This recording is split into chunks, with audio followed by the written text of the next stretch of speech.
After 50 days of intense protests, the disrupted supply of fuel, food and medical items across Bolivia, President Rodrigo Paz declared a state of emergency. However, protests continue in the political stronghold of ex-Bolivian President Evo Morales. Take a look at this report.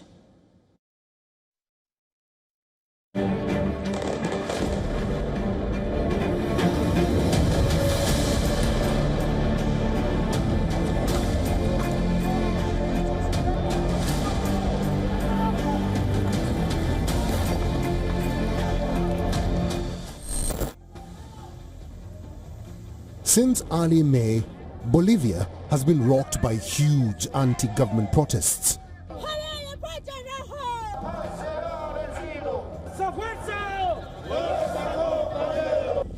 Road blockades in several parts of the country left cities like capital La Paz and El Alto short of fuel and food. At least 14 people lost their lives, and the economic losses have been estimated at over $2 billion. Dubbing the protests as an attempted coup, Bolivia's President Rodrigo Paz declared a state of emergency on June 20th, which was ratified by the country's parliament.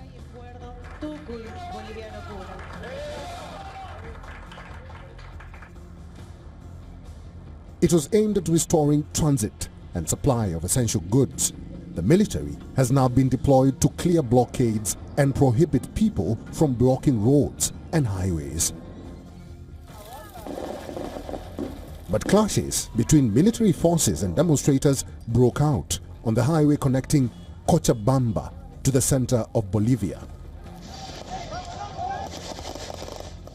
While the security personnel were seen firing tear gas, protesters allegedly threw explosives at them.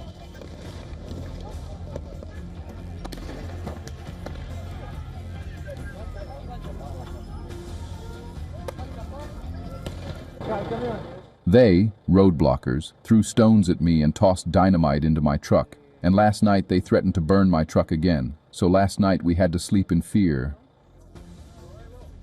Cochabamba is considered the political stronghold of ex-Bolivian President Evo Morales. Coca Growers Union, close to him, are leading protests there. The government accuses him of instigating and financing protests to secure immunity from a judicial probe into the alleged abuse of a minor when he was president. However, Morales has denied this and linked the protests to economic hardship. In a tragedy, an Air Force jet which had been conducting aerial patrol over a blockaded highway connecting La Paz and Cochabamba crashed, leaving 6 people dead. Amid the protests, the government has left the doors open for dialogue to resolve the crises.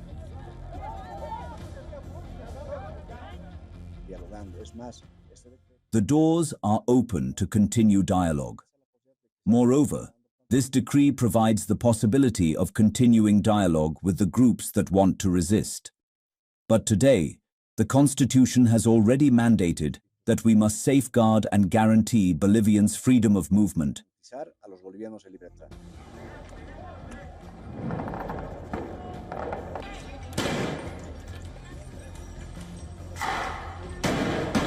There is a ray of hope for the people. After successful negotiations with many protesters, the number of roadblocks have been reduced to 28. While the emergency will last 90 days, the government has hinted that it could be lifted earlier if violence comes to an end. Bureau Report, WION, World is One.